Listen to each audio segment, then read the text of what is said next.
আপনার মোবাইলে চার্জ হচ্ছে না, তাহলে এই কাজগুলো করে দেখতে পারেন। তারপরেও যদি না হয়, আমরা তো আছি। ক্ষতিগ্রস্ত চার্জিং কেবল।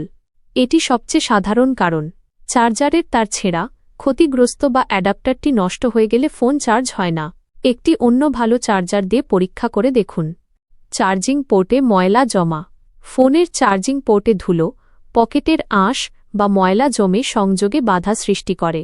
একটি সূক্ষ্ম কাঠি বা শুকনো ব্রাশ দিয়ে সাবধানে পোর্টটি পরিষ্কার করা প্রয়োজন। ব্যাটারি খুব পুরনো হয়ে গেলে বা কোনো কারণে ফুলে গেলে বা ক্ষতিগ্রস্ত হলে তা ঠিকমতো চার্জ নিতে পারে না।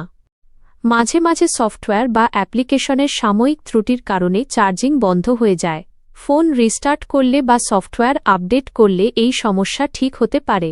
চার্জিং পোর্ট পিনের ক্ষতি। পোর্টের ভেতরের ধাতব পিনগুলো বেঁকে গেলে বা সংযোগস্থল নষ্ট হলে চার্জিং পুরোপুরি বন্ধ হয়ে যায়। এটি একটি হার্ডওয়্যারজনিত সমস্যা।